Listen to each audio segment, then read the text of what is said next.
Paul Finebaum and our college football insider, Heather Dinich, are here. Heather, I know you just got off the phone. What is the latest?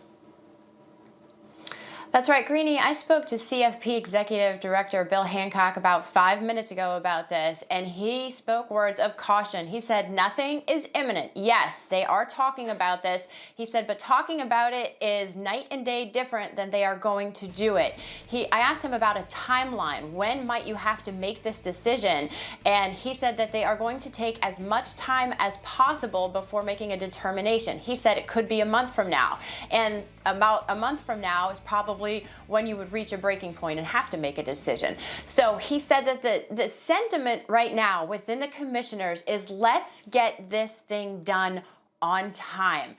But obviously, they have to talk about it if they are going to need to push things back. And you don't know until we see what happens and what unfolds over the next couple of weeks. Paul, what's your reaction? I think it's great to talk about it, but Greeny, right now, the college football is living day to day. There's no way you can make predictions about what's going to happen in January or even later because the season has suddenly become tenuous. We're almost back to where we were in late July and August when nobody really knows anything other than what the next testing protocol is going to bring. So it's all interesting conversation. It doesn't mean very much right now. Trying to get to the end of the regular season is the most important thing. I hear you, but here's what I think it does mean, Paul, and you and I have talked about this. The operative word here is wiggle room, right? We were critical of the Big Ten and the Pac-12 for not leaving themselves wiggle room. I think it's a smart thing for the college football playoff people, Paul, I'll start with you, to leave themselves this option. If indeed it is the only way to get this done, it makes sense to at least consider it. I think that makes sense to me. No, of course. I agree with that. And Bill Hancock is one of the most stubborn people in intercollegiate athletics. The fact that he said, I'll listen, is a major development. That's breaking news because normally the whole building may be on fire and Bill says, everything's fine. It's a great day.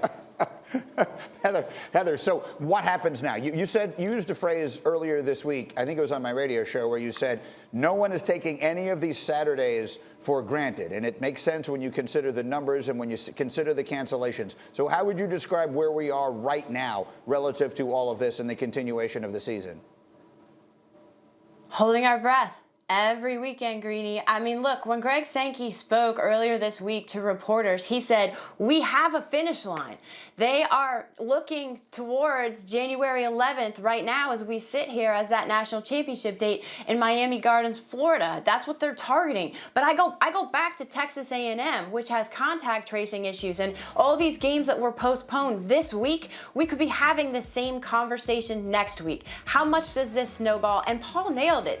College football right now is a microcosm of what is going on in our entire country.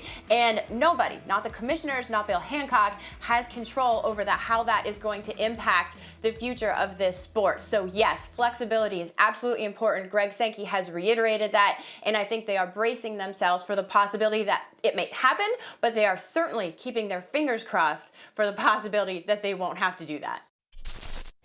Thank you for watching ESPN on YouTube. For live streaming sports and premium content, subscribe to ESPN+.